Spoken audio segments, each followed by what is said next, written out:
Bonjour à toutes et à tous, merci d'être venus à cette présentation.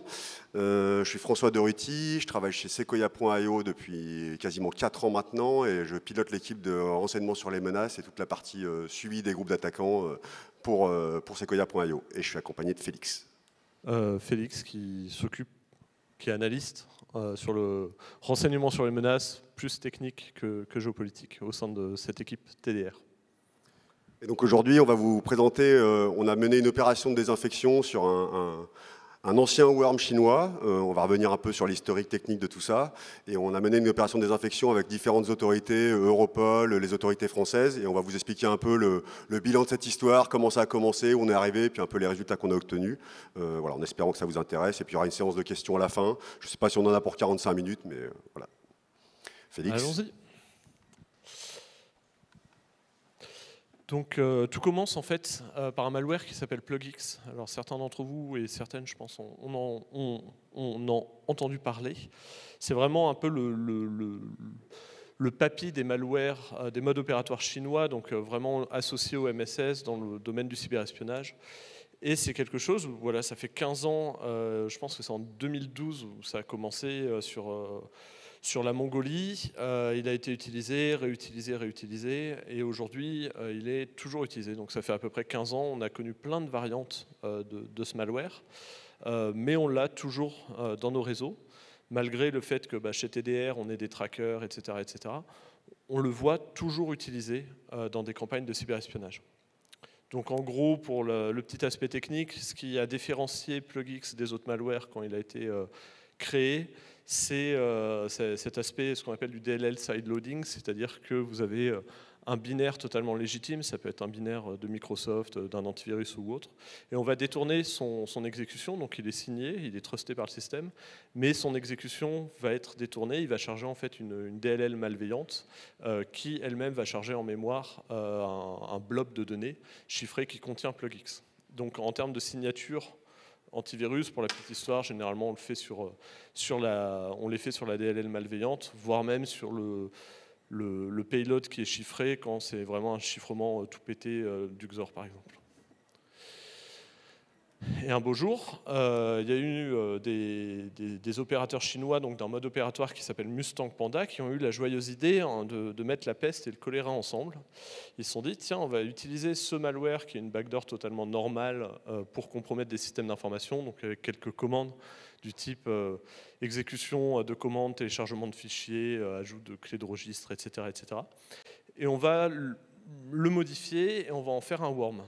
C'est-à-dire qu'on va faire une porte dérobée où avant elle ne s'installait pas automatiquement, il fallait que la victime par exemple clique sur une pièce jointe ou aille visiter un site internet ou que sais-je. Là ils en ont fait un worm, c'est-à-dire qu'il se propage automatiquement. Et comment il va se propager? C'est assez simple, c'est quand PlugX est exécuté. Quand PlugX est exécuté, il va lister les clés USB et il va s'installer en fait sur les clés USB qui sont présentes, il va les infecter. Et lorsque la clé USB, vous la branchez à un autre PC, vous la branchez, il apparaît une icône de la clé USB, vous double-cliquez dessus, et en fait, c'est pas la clé USB que vous ouvrez, c'est PlugX que vous exécutez pour infecter, qui infectera votre ordinateur. Donc il se propage voilà, de clé USB en clé USB. Et aujourd'hui, on a énormément d'ordinateurs qui sont compromis dans le monde. Alors pourquoi cette motivation à utiliser les clés USB comme moyen de propagation? La grosse hypothèse, c'est qu'on est sur des réseaux cloisonnés. Ils ont voulu sûrement taper un gouvernement qui avait un ou plusieurs réseaux cloisonnés. Ils se sont dit, bon, on va les taper via des clés USB. Les réseaux cloisonnés, donc non connectés à Internet, on ne peut pas y accéder facilement. Donc on va faire quelque chose qui infecte les clés USB. Et la particularité aussi de ce worm, c'est que l'exfiltration se fait aussi via clé USB. C'est-à-dire que voilà, si vous êtes sur un réseau, il va récupérer l'ensemble des fichiers intéressants sur l'ordinateur, il va les copier sur la clé USB, et ça va être exfiltré une fois qu'un ordinateur connecté à Internet pourra récupérer ces fichiers et les envoyer au C2. Qu'est-ce qu'un C2? C'est un serveur de command and control. Vous allez voir, c'est ce qu'on a récupéré pendant cette investigation. Mustang Panda, je fais un tout petit aparté, c'est un mode opératoire assez historique, chinois qui tape beaucoup dans la diplomatie et qui suit vraiment, on pense qu'il est vraiment focus sur les routes de la soie, les nouvelles routes de la soie, d'un point de vue un peu stratégique. Et en fait, tout a commencé, cette belle histoire. Souvent, on fait souvent, tous les jours, on fait de la veille sur Internet. Et le but, en fait, c'est d'enrichir les rapports avec des IOC qu'on va gratter, etc., de faire des pivots et d'alimenter notre threat intelligence par des choses un peu exclusives, mais qui partent de sources ouvertes. Et un jour, j'étais à Paris, je prends un café, etc., et je vois cet article de Wired sur, sur ce fameux worm. Et cet article, il citait une IP. Et je me suis dit, mais c'est cool, on va faire un truc qu'on n'a jamais fait. Je vais tenter ma chance et je vais essayer de récupérer l'IP. Généralement, c'est ce qu'on appelle du sinkhole. Quand c'est un nom de domaine, on attend que le domaine expire ou on a des bons contacts qui font qu'on récupère le domaine. Pour une adresse IP, c'est un peu plus compliqué. Il y a un article que vous voyez peut-être de Sophos à côté qui dit bon bah voilà, nous on a vu ce worm en Mongolie, alors je ne sais plus les autres pays, le Nigeria, j'allais dire le Lesotho, mais bref, à côté de l'Afrique du Sud. Zimbabwe, ouais, merci.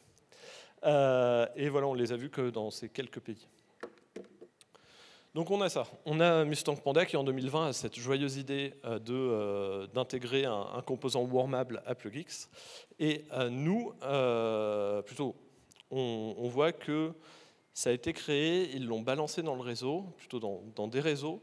Et un mois plus tard, ce fameux serveur C2 qui envoie des commandes au malware, etc., il est éteint par les opérateurs. Alors on ne sait pas trop pourquoi. Soit ils ont été victimes de leur succès, c'est-à-dire que le malware s'est propagé dans le monde entier et le serveur a été littéralement DDoS par le nombre de victimes qui essayaient de s'y connecter. Soit ils ont juste rempli leur mission, ils sont satisfaits, ils ont abandonné le serveur. Et donc là, l'idée, c'est de se dire, bon, bah, on va essayer de récupérer cette IP et on va voir qui s'y connecte encore dessus. Est-ce qu'il y a des victimes un peu dans le monde qui s'y connectent? Et donc on avait cette fameuse phrase, voilà, on a vu des activités partir, des activités réseau partir vers cette adresse IP. Et donc qu'est-ce que j'ai fait? Très rapidement, j'ai fait un scan and map, donc très simple, avec un SP pour juste pinguer l'adresse IP, voir si le ping n'était pas bloqué, etc., si le l'host était up ou pas, et là on se retrouve avec, voilà, ça répond pas au ping, il n'y a aucun port d'ouvert, etc. Donc qu'est-ce que je fais? J'utilise ChatGPT, je ne sais pas s'il y avait déjà ça, mais bref, je tente de rédiger un mail en anglais, en mode, voilà, je suis un chercheur en sécurité, je veux cette adresse IP, j'explique un peu le pourquoi du comment, mais voilà, ils s'en foutent un peu, je pense, les hosters. Et chose intéressante, et ça c'est dans plusieurs investigations, on a pu le faire facilement, ils nous ont répondu, bah ouais, genre elle est utilisée par aucun client, donc on peut vous la fournir, cette adresse IP. Et j'en ai eu pour la monstrueuse somme de $7 pour récupérer un shell sur cette adresse IP. Avec note de frais, hein, évidemment. Je sais même pas si c'est passé d'ailleurs. Il y a beaucoup de choses qui passent pas, mais plutôt que je déclare pas. C'est pas plus mal des fois. Donc, je me connecte, j'ai un shell, et ce que je me dis, c'est bon, bah, je vais juste lancer un serveur HTTP pour voir le nombre de requêtes, et là, je suis inondé de requêtes. Il y en avait à peu près 1000 par seconde qui passaient dedans. Donc, tu veux le faire? Je le fais. Donc, ce qu'on a fait suite à ça, c'était bien d'avoir les adresses IP et des requêtes. L'idéal, c'est vraiment de cartographier un peu les victimes. Donc, on a, à l'aide d'un DevOps qu'on a chez TDR, moi j'ai codé l'interface, lui un peu tout ce qui est base de données, tout ça. Et on a fait voilà, une belle cartographie du nombre de tous les pays qui étaient infectés. On était à 170 pays, dont des trucs où je ne savais même pas que ça existait. 170 pays dans le monde qui envoyaient des requêtes, avec une grande part Nigeria, Inde, Chine, Iran, US, après j'arrive pas à lire. Mais voilà, on avait quand même beaucoup de victimes, et on estime malgré, là vous voyez, 2 295 000, etc., on estime à peu près à 100 000 vraiment adresses IP où c'est persistant en fait cette menace, donc elle n'est pas chauffée par un antivirus, où voilà, c'est persistant et donc à peu près 100 000 réseaux compromis. Je continue.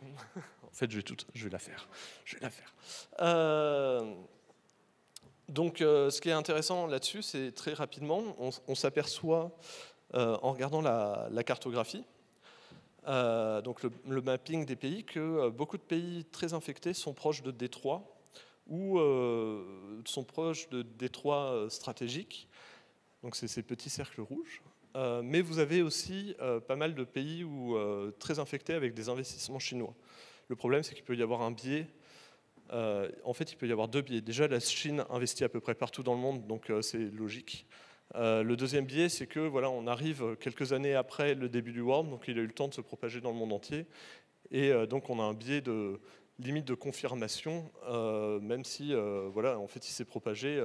Une fois, le worm se propage tout seul, donc il a pu infecter genre, beaucoup de pays en Afrique. Pourquoi? Malheureusement, parce qu'on n'a pas d'équipe de sécurité assez mature, etc., sur ce continent.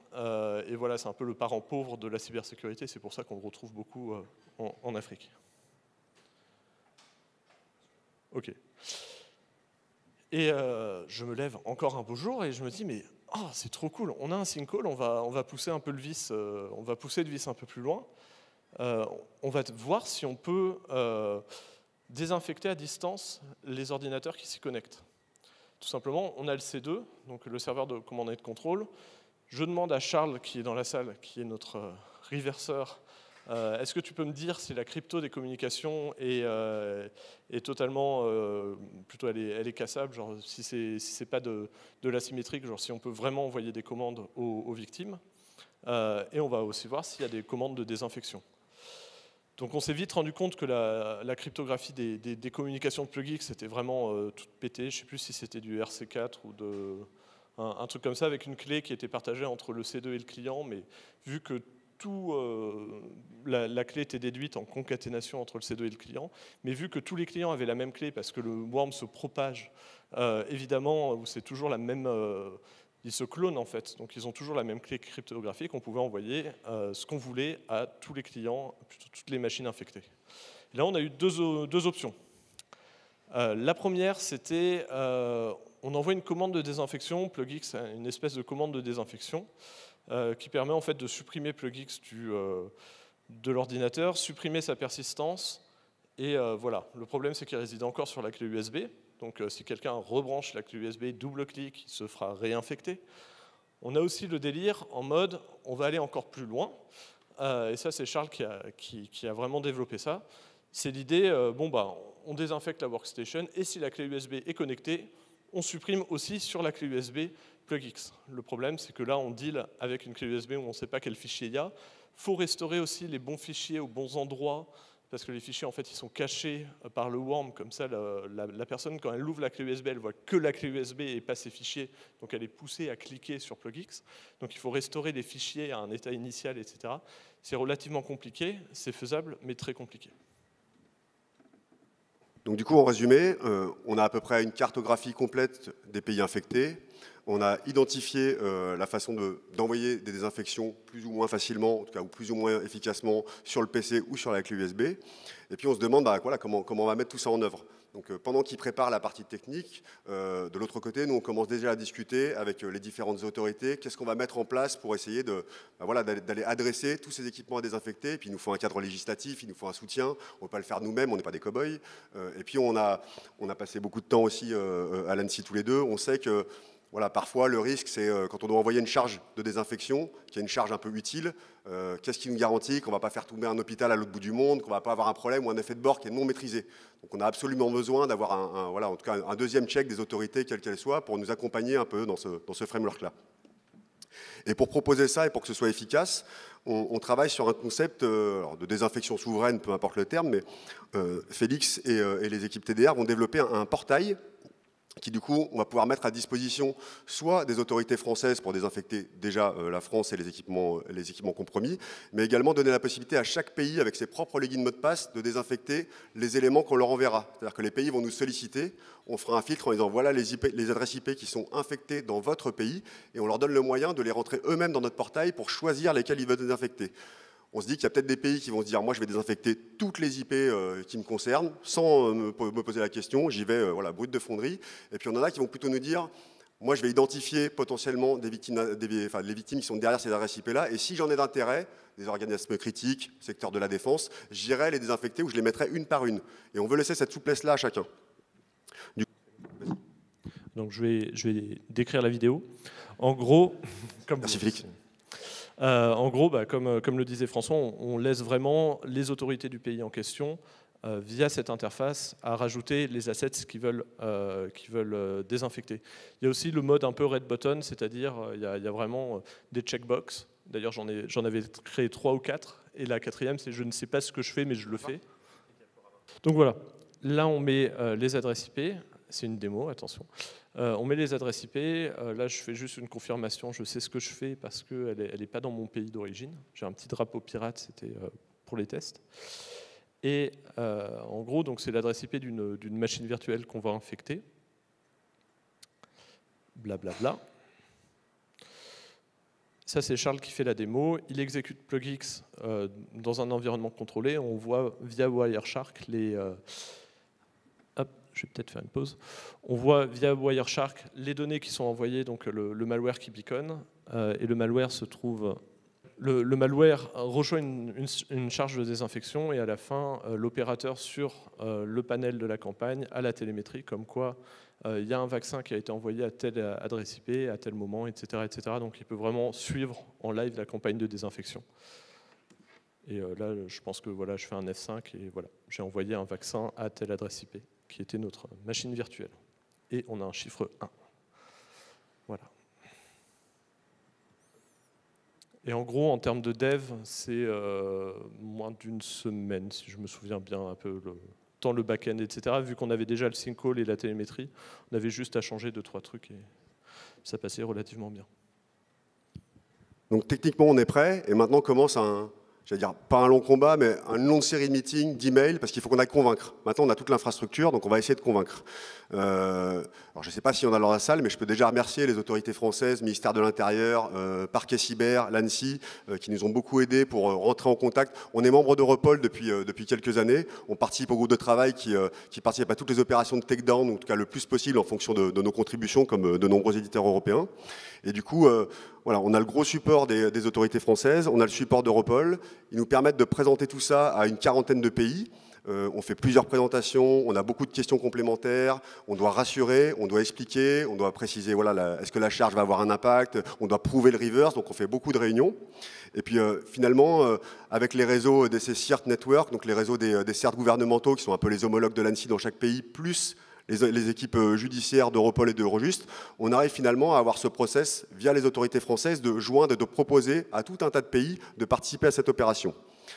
Pour les pays européens, assez simple, ils ont des process, ils ont des structures et des cadres législatifs qu'ils peuvent partager, donc on arrive à discuter assez simplement. Après, il y a d'autres pays ou d'autres zones qui commencent à discuter avec nous, notamment voilà, les US, et puis des pays d'APAC. Singapour est très intéressé, et puis on a quelques pays un peu plus exotiques qui viennent nous voir pour ce genre de choses. On aurait bien aimé pouvoir désinfecter notamment toute la partie Nigeria, Inde, parce que c'est là où il y a le plus d'équipements. Malheureusement, comme l'a dit Félix, les contacts, c'est plus difficile, on n'a pas forcément le bon réseau. Et puis, on ne va pas se mentir, nous aussi, on a un métier, on a des choses à faire. On ne peut pas y passer pendant des mois non plus. Donc, on va à l'essentiel parce que ça nous est important. Le concept même pour nous, une équipe privée qui a été construite assez récemment, c'est-à-dire que le produit, on l'a lancé en 2020, commencer à créer ce lien, d'être capable de partager avec les autorités, pour nous, c'est déjà un succès si on arrive à avoir un résultat. J'ai mis notamment en surligné, on a eu la chance d'avoir voilà, le FBI qui a communiqué et qui nous a remerciés sur cette opération-là. Ils ont réussi à désinfecter pas mal de machines chez eux. Et du coup, le bilan de cette opération à la fin, donc on a 36 pays, je mets 34 plus 2 parce qu'il y en a qui se sont réveillés un peu tard. On a 36 pays qui nous ont demandé les logs du sync call, c'est-à-dire qu'on voulait savoir toutes les IP qui étaient infectées chez eux. Donc ça, on a envoyé à 36 pays, et ça prend un petit paquet de temps d'envoyer tout ça en sécurisé. On l'a envoyé avec des mises à jour. Ce n'était pas un fichier juste joint à un mail. Hein. Ils avaient en temps réel un accès aux IP qui se connectaient tous les jours. C'est-à-dire que chaque fois on a fait durer l'opération pendant 6 mois, chaque fois qu'ils se connectaient, ils avaient de nouvelles victimes infectées. Ensuite, on a 24 pays qui ont voulu participer au processus de désinfection. Et là, on commence déjà, voilà, vous voyez qu'on en perd en route. C'est-à-dire qu'il y a des gens qui se sont dit, nous, on va désinfecter nous-mêmes, on n'a pas forcément besoin de vous, envoyez-nous la procédure, on fera ça de manière offline, et on va faire ça à notre propre façon. Ensuite, les pays réellement impliqués, il y en a 10 qui ont vraiment utilisé le portail ou donné à la France l'autorisation d'utiliser le portail à leur profit pour désinfecter des IP. Et à la fin, par rapport aux 2 millions, vous voyez, d'équipements victimes, mais on pense qu'il y a un peu plutôt, c'était 100 000, c'est ça, à peu près, de vraiment équipements affectés, parce qu'on a des nœuds de sortie VPN, on a pas mal de choses qui sont avec des IP un peu redondantes. On a envoyé 60 000 commandes de désinfection et on a désinfecté à peu près 6 000 équipements, un peu moins, dans le monde. C'est pas forcément beaucoup, mais tout le process qu'on a mis en place, pour nous, c'est un succès. On aurait aimé, évidemment, désinfecter 2 millions d'IP, 100 000 machines, enfin, peu importe. Mais en tout cas, ce process-là a été extrêmement intéressant pour nous. Et on a eu beaucoup c'est cette partie-là qu'on voulait partager également, on a eu beaucoup de discussions vraiment sur cette question de qui appuie sur le bouton. Il y a vraiment des coopérations, chacun a son cadre légal, chacun a sa façon de faire. Et ce que j'expliquais, autant en Europe, on arrive à avoir un succès commun, et encore, c'est pas si simple avec tous les pays, mais je pense notamment à Singapour qui était très motivé pour participer, mais qu'on la question d'un moment, qui appuie sur le bouton pour désinfecter? Ils ne veulent pas que ce soit nous, ils n'ont pas forcément les bons protocoles d'accord, en tout cas ils n'ont pas le temps de les faire avec les autorités françaises, donc ça devient compliqué, on a beaucoup d'échanges, on leur explique comment faire si jamais ils récupèrent physiquement les équipements infectés. Ils ont été très volontaires pour participer, et j'ai d'autres pays dans ce cas-là qui nous en sont contactés, mais ils n'ont pas forcément... la question de la responsabilité, c'est une vraie question. Et du coup, on a beau partager beaucoup, on a beau avoir les opportunités de faire des takedowns finalement pour 7 $, une charge vide, une commande quasiment officielle, une fois qu'on a fait le reverse, merci Charles, une fois qu'on a fait le reverse pour désinfecter ces choses-là, finalement à l'arrivée, on arrive à désinfecter vraiment un sous-ensemble qui est pas si gros que ça. Donc le process qu'on a mis en place était plutôt un succès, mais le résultat, avec une coopération un peu plus globale, on aurait pu désinfecter tout seul sans demander à personne finalement. Et on pourrait se demander quels sont comment on peut progresser sur ces sujets-là, comment on peut avoir plus de succès commun et plus de partage à un niveau qui est extra-européen. Alors cette opération, on l'a conduite dans les 6 derniers mois de 2024. Le contexte géopolitique a largement changé depuis le début d'année, et puis il change un peu tous les jours. Là. Ça fait 2 jours que je suis là, j'ai l'impression d'avoir raté 1 million de trucs. Donc en tout cas, on a encore pas mal de progrès à faire, mais on voit que ça progresse tous les jours, et les autorités françaises sont extrêmement bien structurées pour apporter un appui à des entreprises comme nous qui veulent contribuer, qui ont accès à beaucoup d'informations et qui ont la capacité ou les compétences pour développer ces process de désinfection. Je crois qu'on a fini pour la partie présentation et on est disponible si jamais vous avez des questions. Dans ce cadre-là, il n'y avait pas tant de risques sur cette opération même, mais il y a déjà eu des opérations de désinfection, je pense à Retadop si je me souviens bien, avec des très très gros effets de bord. Donc on ne voulait pas prendre le risque, et je pense qu'on se serait fait taper sur les doigts parce que des pays regardent ce qui tourne, font de l'interception, etc. Si nous-mêmes on avait envoyé de la désinfection partout dans le monde, quoi. Nous, on a confiance parce qu'une fois qu'on a fait le reverse, on voit que c'est une commande officielle du malware, donc on sait qu'elle va fonctionner. Mais avoir confiance tout seul, ce n'est pas suffisant pour être couvert en cas de pépin ou engager la responsabilité de notre entreprise. Oui. Alors, on a des pays qui nous ont contactés après. Il faut savoir que quand l'opération, un projet, ça s'arrête à un moment. On l'a fait tourner pendant 6 mois. On ne peut pas le faire tourner toute la vie. Il y a des pays qui ont des mandats, en plus avec des durées limitées. Je pense aux États-Unis qui ont des mandats qui s'arrêtent et qui, à un moment, on ne peut plus aller plus loin. Ceux qui nous ont contactés après, on leur a envoyé tout le process, y compris pour désinfecter la clé USB. Mais ça veut dire qu'ils doivent avoir accès physiquement à l'équipement à un moment. Donc, on a la capacité de faire ça. On leur donne la capacité pour éviter que ça se propage. Mais globalement, là, aujourd'hui, avec notre process de désinfection, il peut repartir extrêmement vite. Mais d'ailleurs, on est loin d'avoir éradiqué toute cette menace-là. Donc, il y a encore des sujets en cours. Et sur la totalité des pays en fait, plutôt qui ont participé à l'opération, il faut savoir qu'ils ont choisi l'option 1, donc la commande de désinfection. On aurait pu faire l'option 2, mais ils ont voulu éviter des effets de bord ou autres, donc garder. Après, c'est une très bonne preuve de concept, ça fonctionne, ça peut être réutilisé sur d'autres opérations. Ah oui, on n'a pas dit, mais le portail, on l'a pensé pour être réutilisable pour une autre opération, avec d'autres types de commandes, d'autres malwares, mais la structure du portail, la capacité à l'offrir à chaque pays avec ses propres logins mot de passe, sa propre authentification, on l'a pensé pour le réutiliser. Adrien? Aucun. Aucun, mais alors vraiment aucun. Je m'attendais à avoir ce genre de remarques ou même une équipe privée qui vient voir voilà, comment on a fait, mais on a même eu, il y a d'autres serveurs de command and control sûrement. On a été mis en relation par certaines autorités avec d'autres équipes de Threat Intel qui ont une autre IP qui a l'air de participer à cette infrastructure ou en tout cas à une autre version de PlugX. Et du coup, ça nous a permis voilà, de nouer des liens avec d'autres équipes.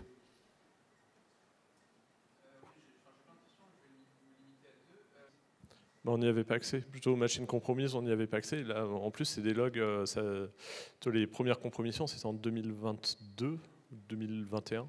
Donc autant dire que les logs ont tourné. Plutôt, on verrait rien. Il faut aller au Nigeria pour voir. Je pense que c'est vraiment le Nigeria qui était ciblé en premier, mais on ne sait pas.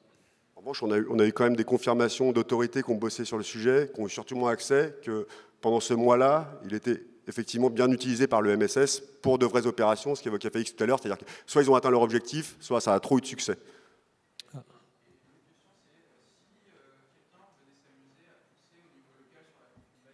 Totalement. Plutôt, c'était moi, quand j'ai fait la présentation à Europol, etc., c'était le risque. Surtout, bon, il y avait les États-Unis dans la pièce. C'était, est-ce que ce worm, c'est pas un peu un playground pour la NSA? En gros, voilà, on sait que du piggyback, ça existe entre modes opératoires. Il infecte beaucoup la Chine. Il infecte vraiment des pays genre l'Iran, etc., etc. Est-ce que eux s'en servent pas? Est-ce qu'on casse pas un peu une opération qu'ils auraient eux, quoi? Et bon, évidemment, on l'a jamais su. Toujours est-il que c'est largement possible, ouais. À différents niveaux. Donc là, tu as le niveau telco, mais il y a aussi le niveau hoster. On peut faire des attaques vraiment sur le data center, etc., etc., pour le faire. Et ça peut être réutilisé aussi par des cybercriminels. Typiquement, là, on dit PlugX, on voit 2 millions de connexions. Généralement, le PlugX, il va être, je ne sais pas comment on dit, désinfecté, chauffé par des antivirus. Mais après un laps de temps. Et pendant ce laps de temps, un cybercriminel qui a cette adresse IP, il peut très bien déployer un stealer. Et donc on a un stealer sur pas que 100 000 machines, mais vraiment sur plusieurs centaines de milliers de machines, quoi. Donc ouais, c'est largement réutilisable. Est-ce que vous avez eu accès aux données exfiltrées par le malware? Non. Voilà. Non, mais il était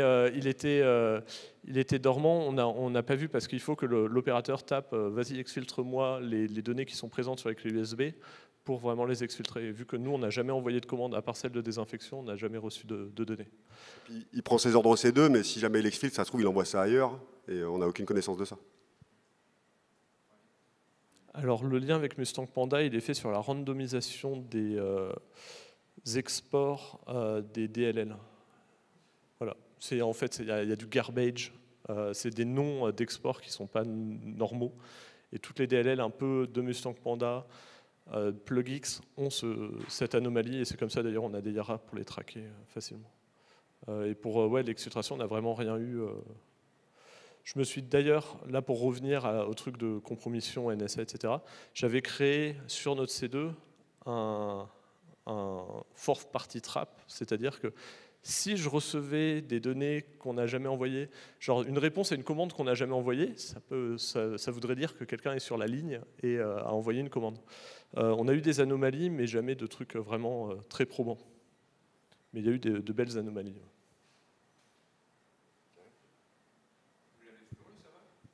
Le serveur, on l'a blacklisté, donc on est allé revoir l'hoster parce que l'hoster, il ne savait pas du tout de cette opération, quoi.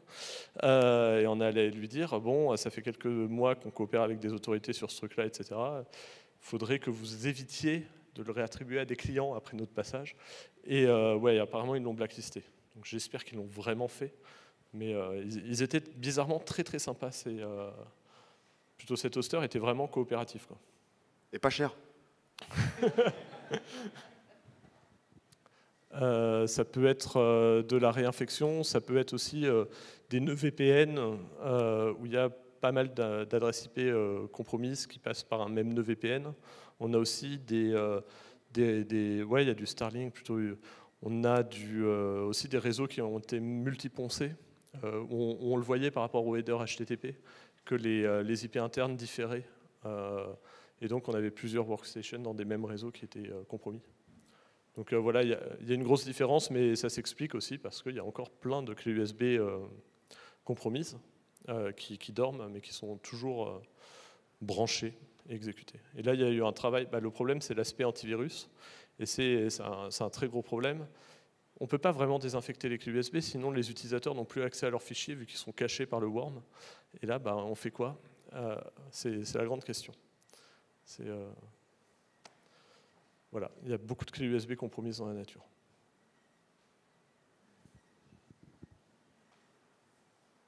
Écoutez, si pas d'autres questions, on vous remercie de votre attention et on vous souhaite une bonne suite de salon. Très bon après-midi. Merci.